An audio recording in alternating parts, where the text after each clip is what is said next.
What's going on, everyone? We have so much to talk about today. We have an update on Mike Clevenger's elbow. Is he going to be out for 2020? Is he not going to be? We have a crazy race in the National League. Who is going to be the 7th spot? Who is going to be the 8th spot? This is probably the most intense playoff race in the history of baseball, at least in my opinion. And then also a fan broke into Miller Park and decided to become a groundskeeper for the day. As you can see, a little hint in front of you.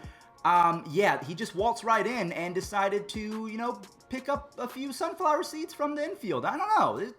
How is this happening? Either way, though, thank you all so much for stopping by. We're going to go ahead and update you guys real quick on Mike Clevenger because he did suffer an elbow strain. What does that mean? He has a tear in his elbow. Now, it sounds a whole lot worse than what it actually is because it's not a huge tear to where he's going to have Tommy John surgery and miss the rest of the season. He's going to be out anywhere from a week to 2, maybe even 3 weeks if the doctor decides that that's what he's going to require. But the doctors are on the side of optimism that he should be back in time for the postseason. So if you're a Padres fan, you might miss him for the first series, but luckily I think the Padres are good enough to make it to round number 2 where Mike Clevenger should come back and he should be 100% healthy. Now, 2 teams that have to really worry about every single pitch and swing for the next 3 or 4 days, the final days of the regular season. We have the Rockies at the San Francisco Giants. The Rockies are fighting for their lives. If they lose one more game, I'm pretty sure that they're knocked out of the postseason contention, whereas the Giants now have a 500 record after losing the game after Kevin Gausman threw a great, I think it was either 5 or 6 inning with 9 strikeouts. They just imploded. Now the Giants, with that loss, they do still have a chance to make the playoffs,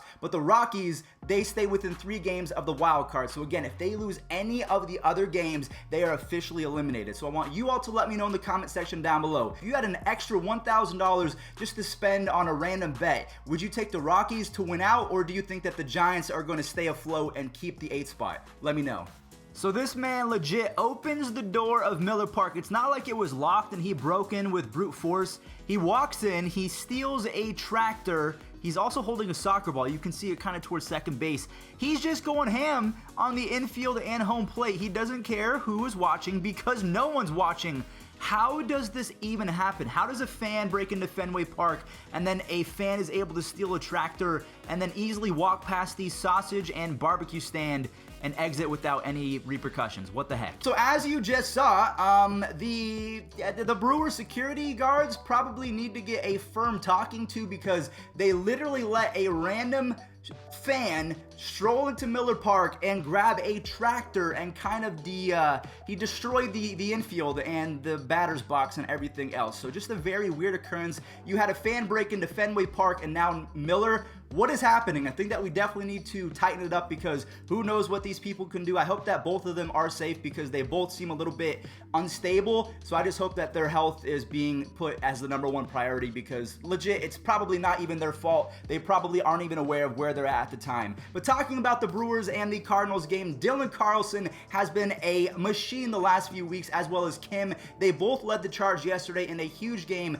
against Corbin Burns and the Brewers. They grabbed a 4-2 victory. Not only did the Brewers lose that game, but they also lost some ground in the wild card, and Corbin Burns was taken out with a back injury. So that was a big time loss. Their field gets destroyed by a fan. They lose some ground for the wild card spot, and then Corbin Burns, probably their MVP this year, is out with a back injury. So they're just 1 or 2 games back of making it, and I hope that the Brewers do because honestly, they're a lot of fun to watch. But the Cardinals, along with Yadier Molina, who grabs his 2,000th career base hit, he is for sure going to make the Hall of Fame. They are staying firmly in 5th place, and they're just a half game ahead for 2nd place in the Central. So the Central is crazy, as well as the entire National League race. You're going to want to pay attention to these videos every single day because it can change tomorrow. The Mets refuse to give up. I forgot that Robinson Chirinos was even on the Mets. I think he was traded from the Rangers to the Mets at the deadline. He drove in all 3 runs for David Peterson, who has kind of been the Mets ace in a hole right behind Jacob deGrom. They've had so many injuries with Noah Syndergaard, and also they lost Zach Wheeler. Steven Matz has been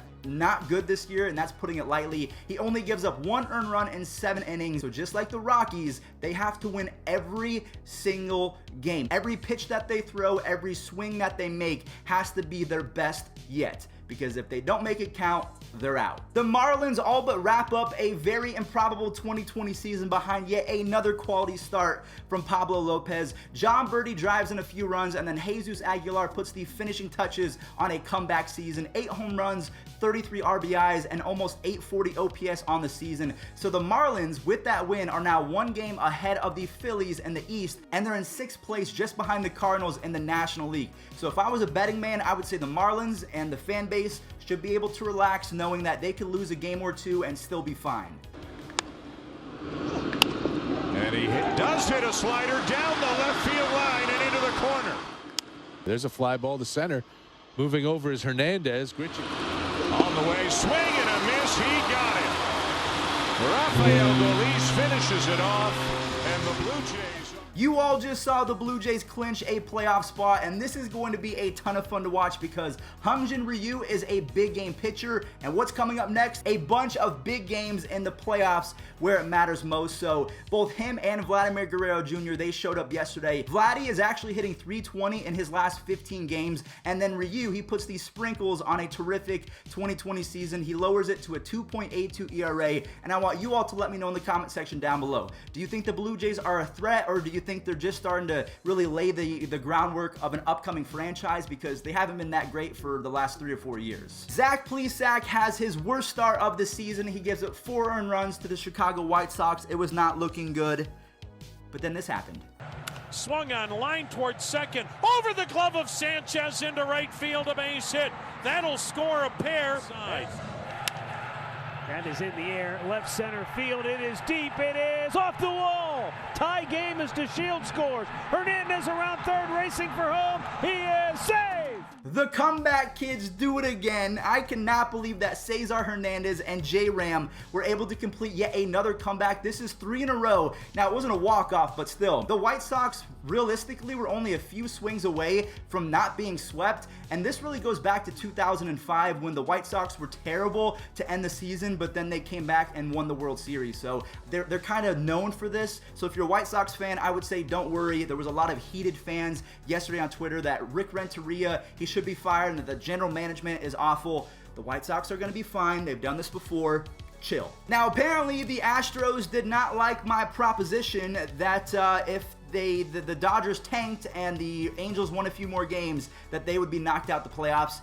Yeah, they didn't like that one bit. 3rd and 1 out. Springer hits one to deep center field. Dugout celebration after a home run. You might get one. Deep to left field. Solak goes back. With 2 on and 1 out.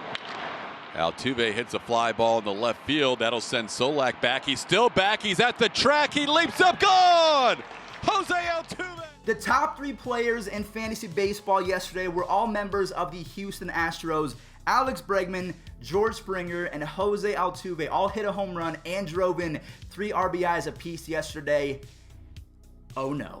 So like I said, I told you if the Dodgers would have tanked, the Astros would have had a lesser chance of making the playoffs. But not only did the Astros not listen, but the Dodgers did not as well, because they balled out. Walker Buehler showed that his index finger is healthy and he's ready for the playoffs. And then Corey Seager, he puts a perfect bow on the season with his 15th home run, his 41st RBI, and an insane 994 OPS. I kind of doubted Corey Seager going into 2020 because of Tommy John, and I just didn't know what he had in the tank going forward. He squished all of my doubts. He is by far a top 3 shortstop in the game. I mean, it's got to be Lindor, Trevor Story, Fernando Tatis, and this man, Corey Seager. Who is the best shortstop in baseball? Let me know. The final 3 games we're going to talk about real quick because they don't really mean anything. I don't mean to disrespect these teams, but they don't mean anything. The Orioles, they put up 13 impressive runs on the tanking Red Sox. That is more like it. If you're a Red Sox fan, you want to be a terrible team so you can secure that first place in the draft. The Tigers were facing the Royals yesterday, and Alberto Mondesi went 4 for 4. Salvador Perez and Maikel Franco, they combined for 5 more RBIs and a very solid 8-7 victory. Close game, but a solid victory nonetheless. And then last but not least, Chad Kuhl was pretty cool last night. So he dominated the Cubs yesterday, and he got a huge helping hand from Colin Moran and a 7-0 victory. And the Cubs have now lost 3 games in a row, and they're not looking scary at all going into the playoffs. Darvish has been scuffling. The offense just got shut out. What's happening down in Chicago with both the teams? Right, everyone. Well, that is going to do it for today's MLB recap. I hope that you did enjoy. And now remember, don't be afraid to hit that subscribe button because we have a very important last 3 days of the regular season. You're not going to want to miss anything because I know you're all busy with school and work. So let me just save you some time with the standing updates and the stats leaders. We'll talk about who's leading the league in the stats probably tomorrow or maybe maybe the day before the end of the season. Who knows? But thank you all so much for watching. Stay safe out there and enjoy this day in MLB history. In a row. Center field. Golfed. Hit hard. No way! 4 home runs for Delgado.